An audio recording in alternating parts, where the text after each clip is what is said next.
This episode is sponsored by the WWW channels and Field of Greens, downtown's best spot for a fresh lunch every business day.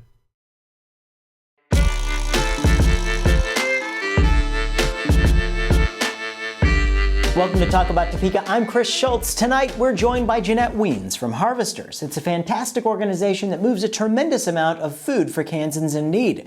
She also brought Michael Allen from the Mulvane Art Museum to talk about Canstruction, a joint venture to promote the arts and fight hunger. I'll also introduce you to Shelley Jensen of Shelley Jensen Photography. And let me tell you, we're lucky to get this much time with her because, well, prom and senior photo season is well underway. And because I like you, I'll spare you the horror of my senior pictures.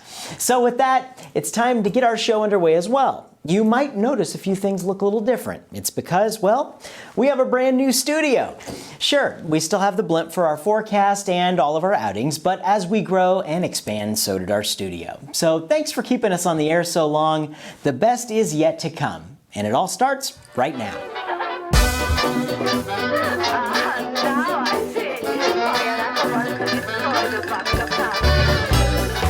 Well, folks, welcome to the Green Couch here in our brand new studio, and I'm here with Jannett Weins from Harvesters. How are you, Jannett? I'm very good, Chris. Thank you. Thanks for coming. You know, you guys do a lot of really great things for the Topeka community. Start out just by giving us the elevator speech of Harvesters here in Topeka. Okay. Well, Harvesters has been around this region for about 34 years. Came into existence because a lot of faith-based organizations, social service agencies, and people in the food industry wanted to address the issue of hunger that they saw. So Harvesters is one of over 200 food banks in America in the Feeding America umbrella. Wow. The region that we are responsible for covers 16 counties in northeast Kansas and 10 counties in northwest Missouri. So we travel as far as rural counties in Washington County, and then we go as far south as Franklin. Oh, that's quite a scope of area to cover. It is. And what are your primary services for folks? It's feeding people, but how does that function? Well, as a food bank, we acquire food, store it, and then we distribute our food that we have through partnerships with agencies, and we have over 620 partnering agencies. Wow. And then those agencies are the ones that actually do the direct service to the people who are food insecure.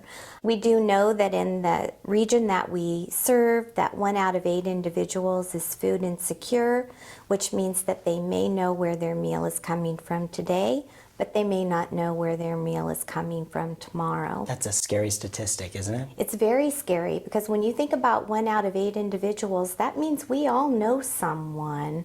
And you take a classroom of children, that's several in a classroom that, children would know. And children are a large part of the population that we serve. 37% of those that we serve are children. 8% of those that we serve are seniors. So nearly 50% are the most vulnerable. Now, how does that statistic rank over time? Is that more staggering now than, say, it was 10 or 20 years ago? Absolutely. There are more people who are food insecure today than ever before. We know that 40% of those that we serve have at least one person in the household that is working. We hear from our partners here in Topeka that the people that they are seeing are the working poor. They're people who simply cannot make it until the next paycheck before they too have to visit a food pantry so that they have something to put on the table for their families. It's just with numbers like that and people thinking about, that could be anybody. Something can happen to someone and you might be riding high today, but tomorrow you may not even know, and you may be 1 in 8 there. Just kind of shocking to me that that's the way the times are, but that's more shocking reason for you to get out and do something to help Harvesters. And how can folks do that? We say that people can give time, so they can volunteer, they can host a food drive, they can always be a voice as well, or they can make a donation. Mm-hmm. So those are the very easy ways. And food drives can be so much fun. And And I think today we're going to talk about an event, Canstruction, that is in effect at the end of the event a very huge food drive. That's a very exciting event with art and a great cause. Tell us a little bit about Canstruction. Well, Canstruction is a global anti-hunger project, and it involves architects and engineers, and it showcases their talent because they come together and they build structures entirely out of cans of food and non-perishable food items.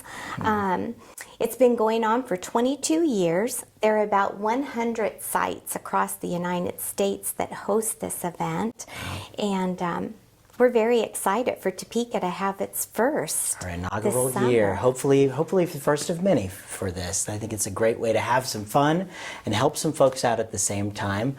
So tell us a little bit about how you guys brought it to Topeka. You know, what's the inspiration behind that? Well, you know, in 2010, Harvesters opened a facility here in the Topeka area, and that warehouse that we have here has allowed us to feed more of the food insecure on the Kansas side.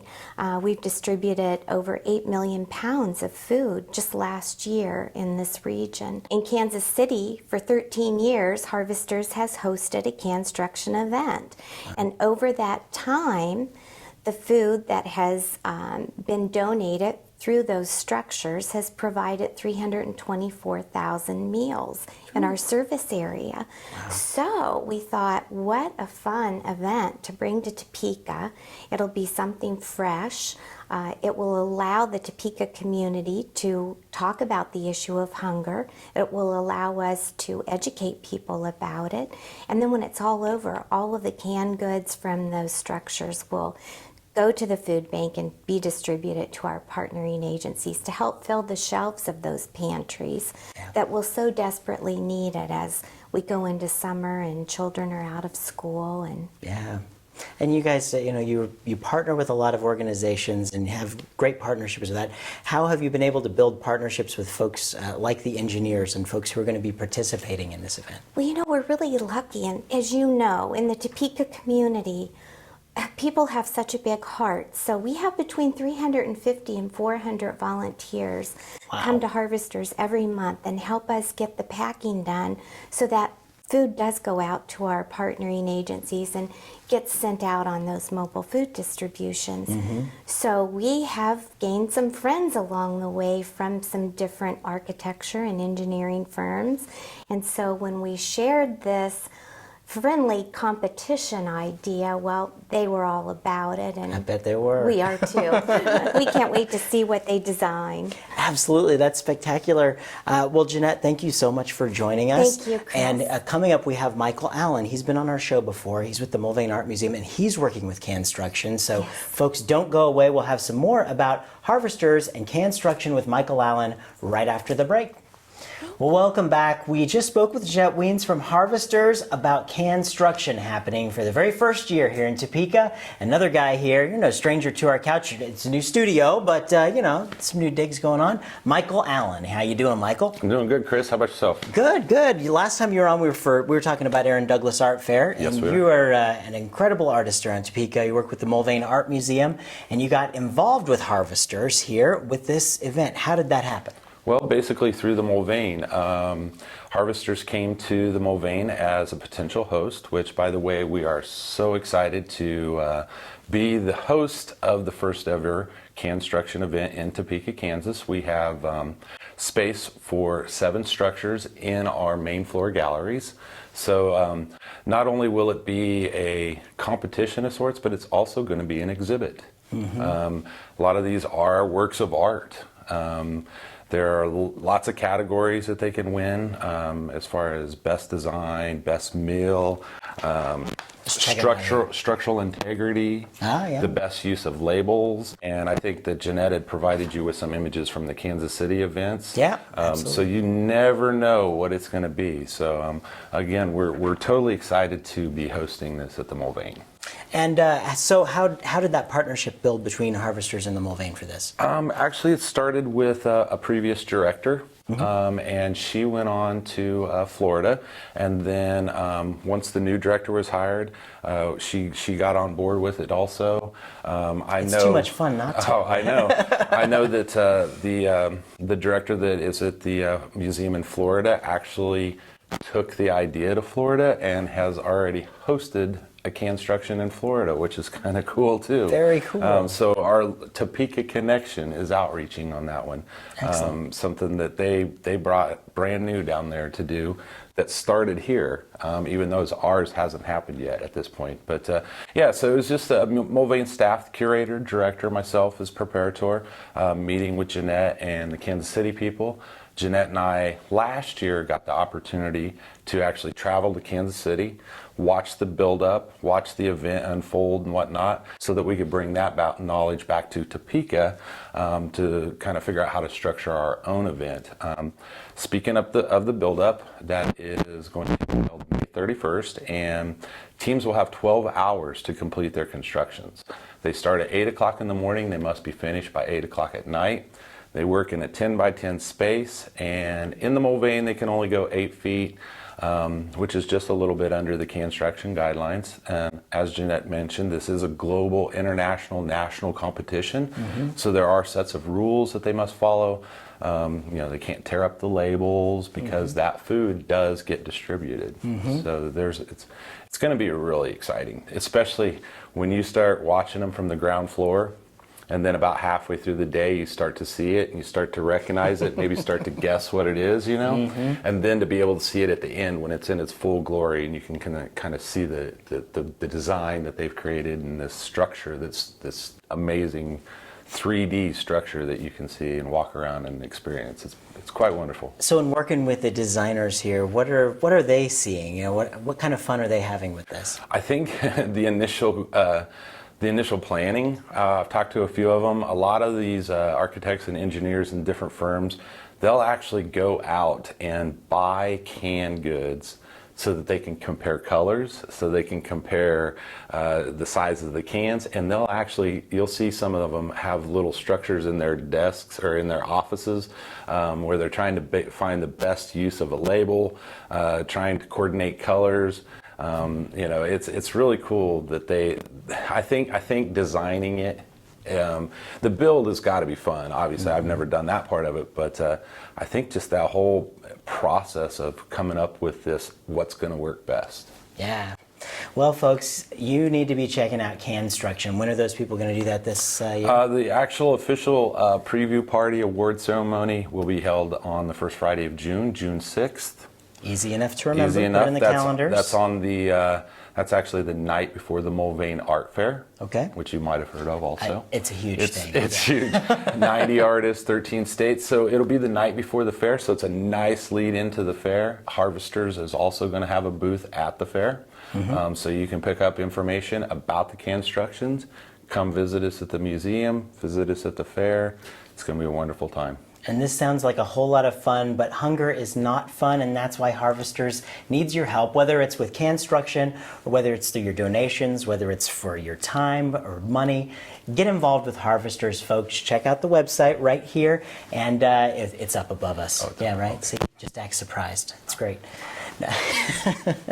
Get involved with Harvesters and make a difference for those 1 in 8 folks who don't know where their next meal might be coming from. One can make a difference. One can make a difference. Mr. King of Puns here. Thank you very much. Thank you.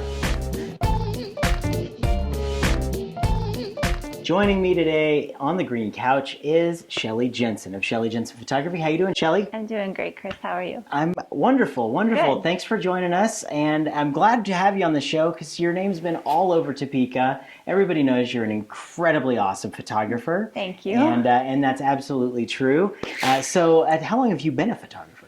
I've actually been in the business now 6 years. Okay. 4 full-time. I started part-time, so now I'm completely full-time. It's not a hobby for me anymore. It's how I raise my family and just what I do. Yeah, that's what I do. I started out, I think I've always been creative. I kind of come from a creative family. There's a few photographers in my family line. I started as a graphic designer, and it just kind of wasn't as fulfilling for me as I wanted my career to be.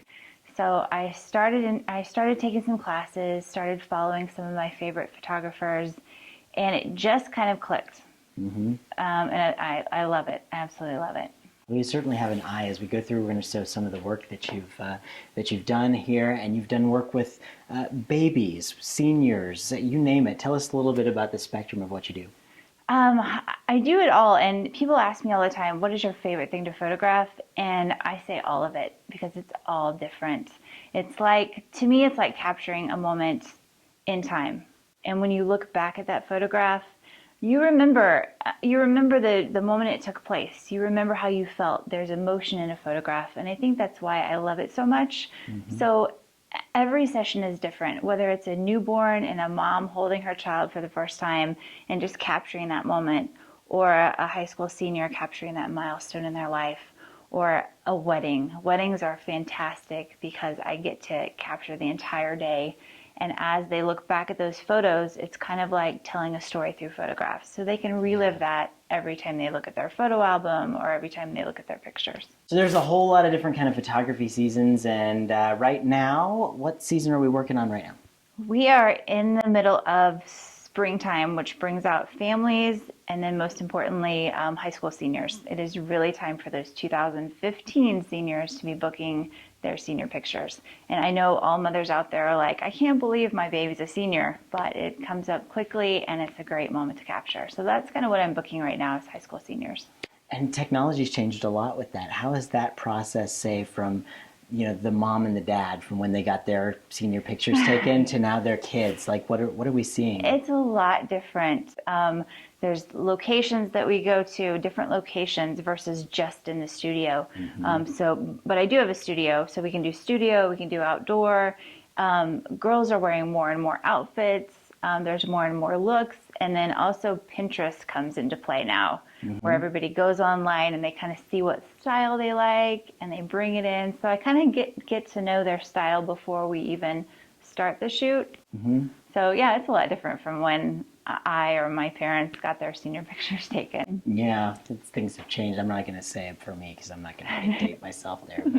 But you did mention that you have a studio, and that is some pretty cool news for this show, because while we're in our new studio, we want to show our viewers just how close your studio is to our studio. You want to do that? I'm very close. Let's do it. Let's go check it out. Let's go.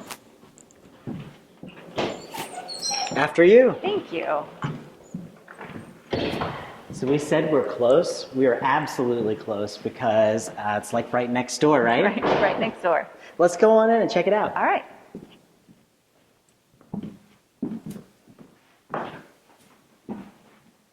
Fun stuff.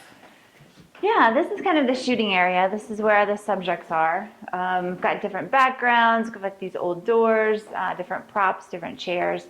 So this is where people come when they want a studio session. Studio sessions typically happen when they're little bitty kids or when we've got this Kansas weather that's so unpredictable. And you're in the downtown area, and there's a lot of cool scenes down here. Is that something that kind of drew you to this area? Yes, there's the old, like the urban alleyways, there's Capitol building, there's just the streets of downtown.